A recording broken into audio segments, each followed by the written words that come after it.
کہتا ہے کہ میرے ہاتھ میں قرآن پاک ہے.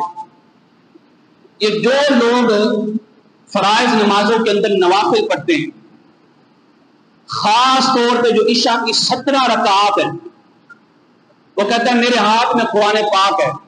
یہ جو 17 رکعات پڑھتے ہیں یہ حدیث سے ثابت ہی نہیں کر سکتے،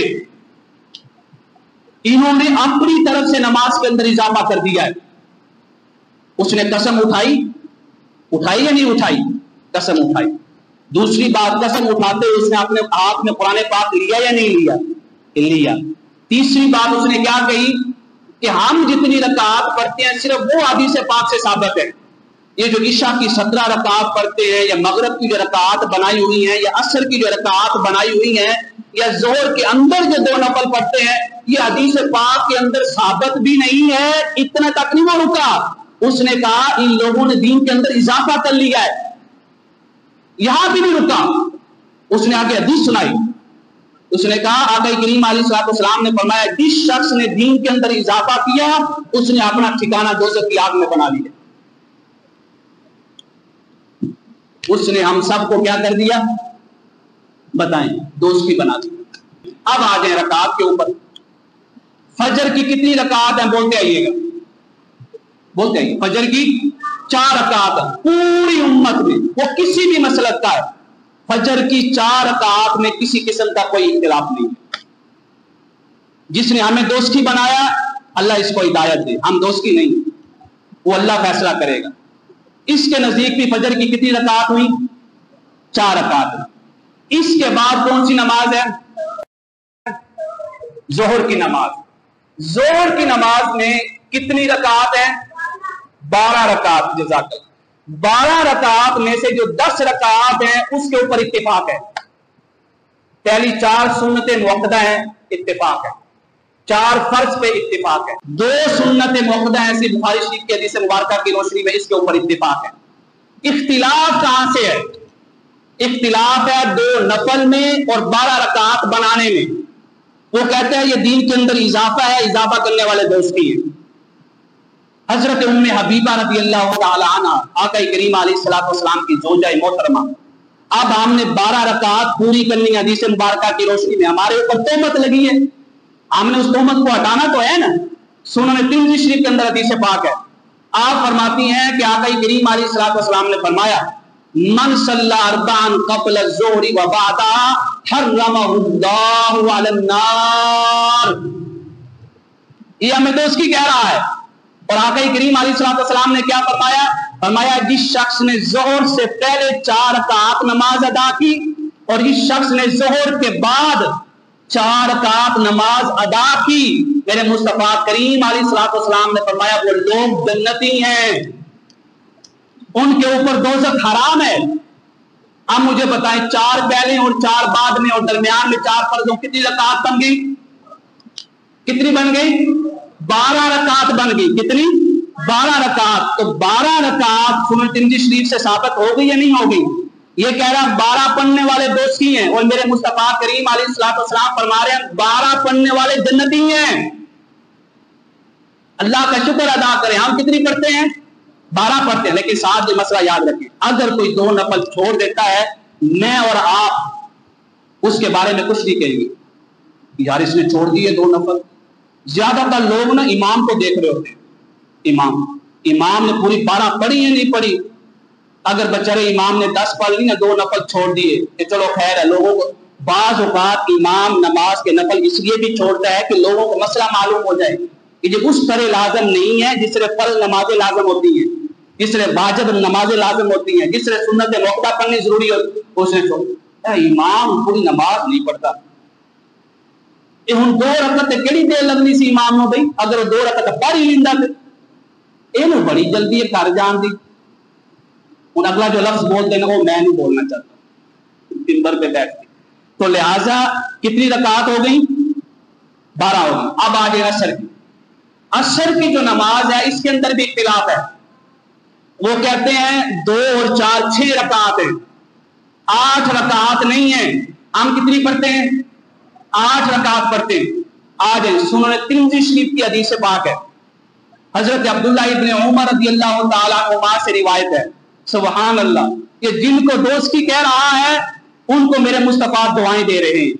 میرے آقا کریم علیہ الصلوۃ والسلام نے فرمایا رحم اللہ عمران صلی قبل العصر اربعا، اللہ تعالیٰ اس شخص کے اوپر اپنی رحمت نازل فرمائے جو عصر سے پہلے 4 رکعت نماز نفل ادا کرتا ہے یا سنتیں ادا کرتا ہے۔ 4 رکعت نماز جو ادا کر رہا ہے عصر سے پہلے، اس کے حق میں کس نے دعا کی؟ مصطفیٰ کریم علیہ الصلوۃ والسلام، جن کے لیے مصطفیٰ کریم دعائیں کر رہے ہیں جو ان کو دوست کی کہہ رہا ہے۔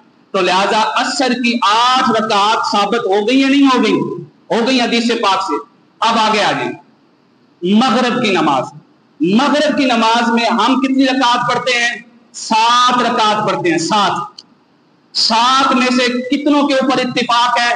5 کے اوپر، 3 فرض کے اوپر بھی اتفاق ہے اور 2 سنت موقدہ سے بخاری شریف کی حدیث پاک کی روشنی میں اس کے اوپر بھی اتفاق۔ یہ کہتے ہیں جو 2 نفل پڑھتے ہیں نا، ہمارے بھی بعض لوگ کہتے ہیں یہ بزرگوں نے بنا لیے تھے، امام اعظم ابو حنیفہ نے بنائے، امام مالک نے بنائے، بزرگوں نے بنائے تھے کہ اگر سنتوں کے اندر کوئی کمی کجی رہ گئی ہے تو وہ نفلوں سے پوری ہو جائے۔ بزرگوں نے کیوں بنائے نہیں؟ بزرگوں کو کیا اختیار ہے اپنی طرف سے نفل بنا دیں نماز کے اندر؟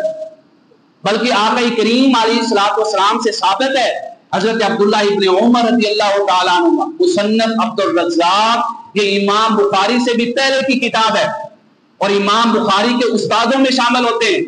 وہ روایت کرتے ہیں عبداللہ ابن عمر رضی اللہ تعالیٰ عنہ نے فرمایا کہ جو شخص نماز مغرب کے بعد 4 رکعات ادا کرتا ہے وہ شخص ایسے ہے جیسے میدان جنگ کے اندر کھڑے ہو کر جہاد کر رہا ہو۔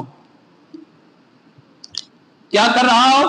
جہاد۔ اتنا بڑا اجر، اور اتنا بڑا اجر حاصل کرنے والوں کو یہ شخص لا علمی کی وجہ سے، کم مطالعہ کی وجہ سے دوستی کہہ رہا ہو، تو لہذا جب 4 رکعات بعد نماز مغرب ثابت ہو گئی تو ٹوٹل کتنی رکعات بن گئی؟ 7 رکعات۔ اصل مسئلہ عشاء ہے، یہ 17 کیوں ہے؟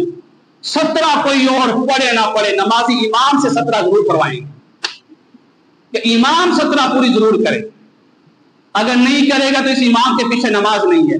یہ جملہ بولنا یہ دین کے اندر جھوٹ ہے، اللہ کے اوپر جھوٹ باندھنا ہے۔ اب آئیں 17 رکعات پوری کرتے ہیں۔ پہلی 4 رکعات اس کے اوپر اختلاف ہے، وہ کہتے ہیں 2 ہیں، 4 نہیں ہیں۔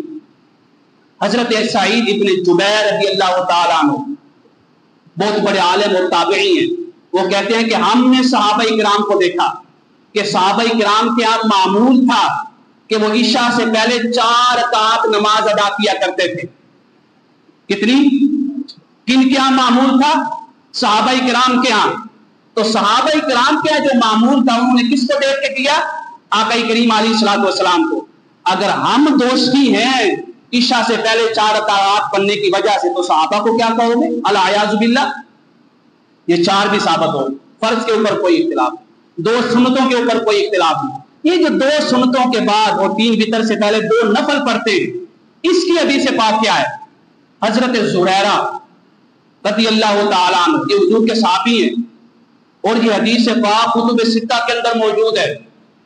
وہ فرماتے ہیں آقا کریم علیہ الصلوۃ والسلام عشاء کی جماعت کروانے کے بعد جب گھر تشریف لے کے جاتے تھے نا، پوچھتے تھے صحابہ کرام کہ گھر کے اندر حضور کیا پڑھتے ہیں، کیا معمول ہے؟ تو ان کو بتایا گیا کہ جب بھی عشاء کی نماز پڑھا کے گھر کے اندر جاتے ہیں نا تو آقا کریم علیہ الصلوۃ والسلام 4 رکعات نماز ادا کرتے ہیں، 4 رکعات 2 کر کے، یعنی 2 صحیح بخاری شریف سے ثابت ہے کہ 2 الگ پڑھنی ہے، تو یہ جو 4 پڑھتے ہیں یہ 2 کر کے پڑھتے تھے۔ تو لہٰذا اس حدیث پاک سے کون سی نمازیں ثابت ہوگی؟ رکعات عشاء کے بعد 2 سنتیں بھی ثابت ہو گئی اور 2 نفل بھی ثابت ہو گئے۔ 3 وتروں کے اوپر کسی کا اختلاف نہیں ہے۔ 3 وتروں کے بعد یہ جو ہم 2 نفل پڑھتے ہیں، بیٹھ کے پڑھتے ہیں، کیا یہ ثابت ہے یا بزرگوں نے بنایا؟ آپ اپنا سارا کنسپٹ کلیئر کر لیں۔ جامعہ مسجد سیدنا صدیق اکبر میں بیٹھنے، کسی بزرگ نے نہیں بنائے یہ نوافل، کسی امام نے نہیں بنائے۔ کس نے بنائے؟ امام الانبیاء علیہ السلام۔ اما عائشہ صدیقہ رضی اللہ تعالیٰ عنہ روایت، صحیح مسلم شریف کی حدیث پاک ہے، جو شخص ہاتھ میں قرآن لے کے اتنی بڑی قسم اٹھائے اور اس کو صحیح مسلم شریف کی حدیث پاک کا علم نہ ہو تو پھر اس کو کیا کرنا چاہیے؟ کیا اس کو حق ہے کہ وہ منبر کے اوپر کھڑے ہو کے خطاب کرے، ایسی قسمیں اٹھائے؟